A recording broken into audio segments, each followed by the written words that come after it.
Rumah kumuh jangan kaget. Kalau Bapak Ibu, saudara-saudara semuanya ke Tamrin Sudirman bisa melihat begitu kita sangat bangganya gedung-gedung tingkat 40, 60, 70 ada semuanya di situ. Tapi begitu masuk dari situ langsung masuk, silakan masuk ke Pademangan, ke Penjaringan, ke Pluit, ke Cakung, ke Cilincing. Ada 360 selama area kumuh di Jakarta. Silakan coba dari lantai 40, lantai 60 Sudirman Tamrin, langsung Bapak Ibu semuanya, saudara-saudara semuanya, jangan kemana-mana, langsung masuk ke minta taksi antar, atau minta mobil antar ke Penjaringan, ke Pademangan, ke Cakung, ke Cilincing. Betapa gapnya sangat lebar sekali. Nangis. Kalau kita lakukan itu langsung nangis. Kalau yang normal nangis. Gapnya di kawasan kumuh yang saya sebutkan tadi, coba 3 kali 2, 3 kali 4, 3 kali 3 dihuni 9 orang, 12 orang, 8 orang, 7 orang. Bayangkan, kita bisa membayangkan rumahnya seperti itu. Terus problemnya seperti itu. Dan itu saya lihat sehari-hari, setiap hari saya lihat. Karena saya paling di kantor paling lama 1 jam, ya udah. Tanda tangan paling setengah jam. Berikan amplop, kayak ada tamu 1, 2, 3. Soal itu saya di lapangan. Karena apa? Ya nanti nggak sambung kalau saya nggak di lapangan, saya nggak ngerti. Sekarang ini menurut saya banyak mata batin kita itu sudah nggak sambung dengan masyarakat. Pemimpin yang tidak sambung dengan masyarakat karena nggak pernah bersentuhan dengan masyarakat. Kulitnya nggak pernah bersentuhan, salaman aja mungkin sebulan sekali atau 2 bulan sekali. Bagaimana bisa mata batinnya bisa melihat? Penglihatan spiritual kita tidak pernah dilatih harian. Melihat yang tadi yang di kawasan-kawasan kumuh, nggak pernah melihat gimana, nggak pernah bersentuhan gimana. Terlatih penglihatan spiritual kita, mata batin kita, bagaimana bisa terlatih kalau melihat mereka? Saya nggak pernah bersentuhan dengan mereka, saya nggak pernah mendengar mereka sakit kayak apa, nggak pernah mendengar. Bagaimana kita terlatih mata batin kita? Penglihatan spiritual kita ya kita lewat, nggak melihat karena nggak pernah terlatih untuk melihat itu. Saya dari kampung ke kampung yang kumuh-kumuh seperti itu.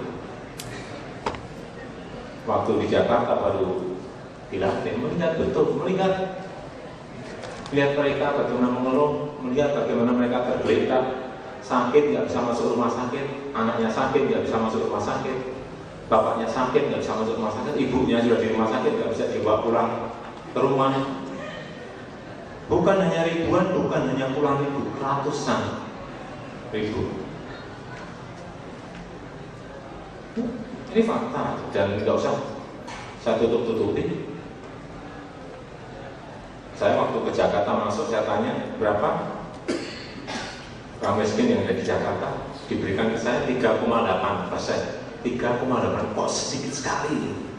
Fakta yang saya di lapangan begitu banyak.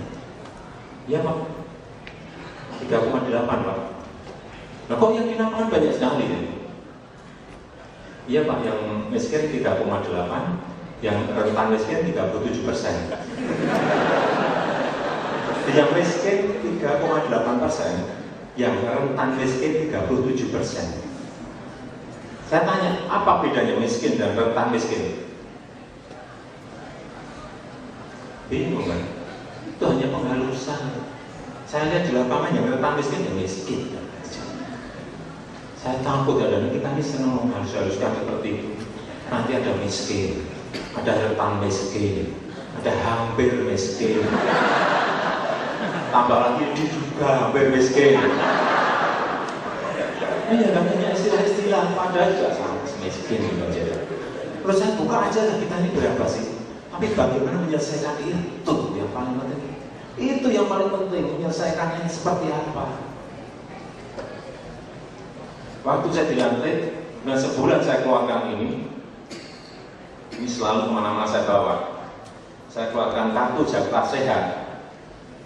Mungkin Bapak Ibu dan saudara-saudara ingat ya, waktu ini saya keluarkan baru sebulan, 1,5 bulan, rumah sakit langsung penuh, tidak ada ruang sama sekali. Banyak sekali orang dibawa semua ke rumah sakit. Setelah ini saya keluarkan, sekarang sudah saya bagikan 3,2 juta kartu seperti ini, penuh. Kemudian saya disalahkan saat itu oleh Dewan.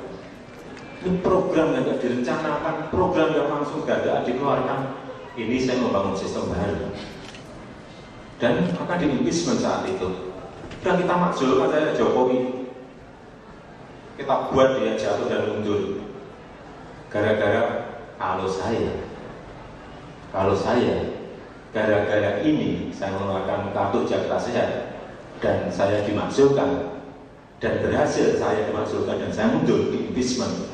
Alhamdulillah, saya sangat bersyukur karena kalau gara-gara ini.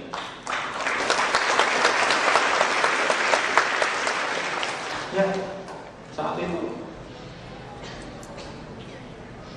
memang sudah modal, kalau dihitung kita hanya punya dukungan 11%. Ya kalau tahu usaha politik kalah, tapi nggak apa, saya tunggu. Silakan dimasukkan, saya tunggu. Saya ngomong langsung, saya tunggu. Sampai sekarang nggak berani.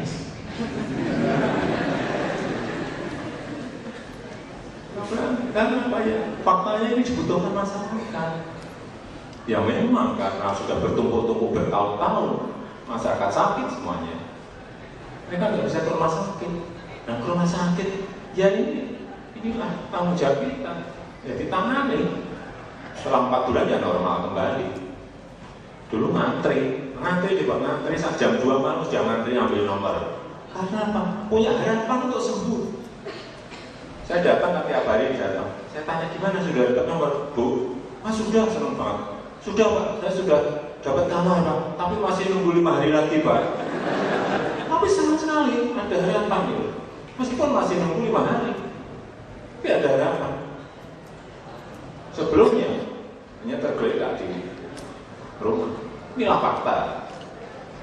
Dan data yang saya temukan, 510.000 lonjakan dari yang sebelumnya normal menjadi tidak normal. 510.000 pasien. Bayangkan kalau ini nggak keluar, mereka hanya tergeletak dan mungkin banyak yang meninggal, tapi kita nggak ngerti karena meninggalnya dianggap biasa. Itulah fakta. Jakarta Basuki Cahayapurnama rupanya sudah menyiapkan diri untuk menjadi pemimpin ibu kota. Salah satu yang disiapkan adalah kebutuhan ruangan untuk ajudan dirinya.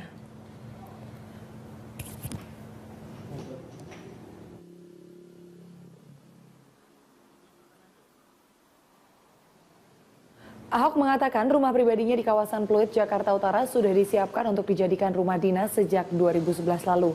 Saat itu Ahok optimistis bisa memenangkan pemilihan kepala daerah di ibu kota. Hingga saat ini Ahok masih urung untuk menempati rumah dinasnya di kawasan Mega Kuningan, Jakarta Selatan. Faktor keluarga menjadi salah satu alasan mantan Bupati Belitung Timur ini belum hijrah ke rumah dinasnya.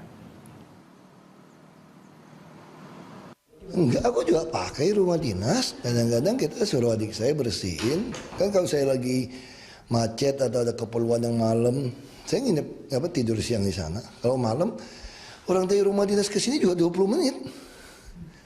Dari rumahnya 20 menit. Anak-anak sekolah kalau tinggal di Kuningan jauh.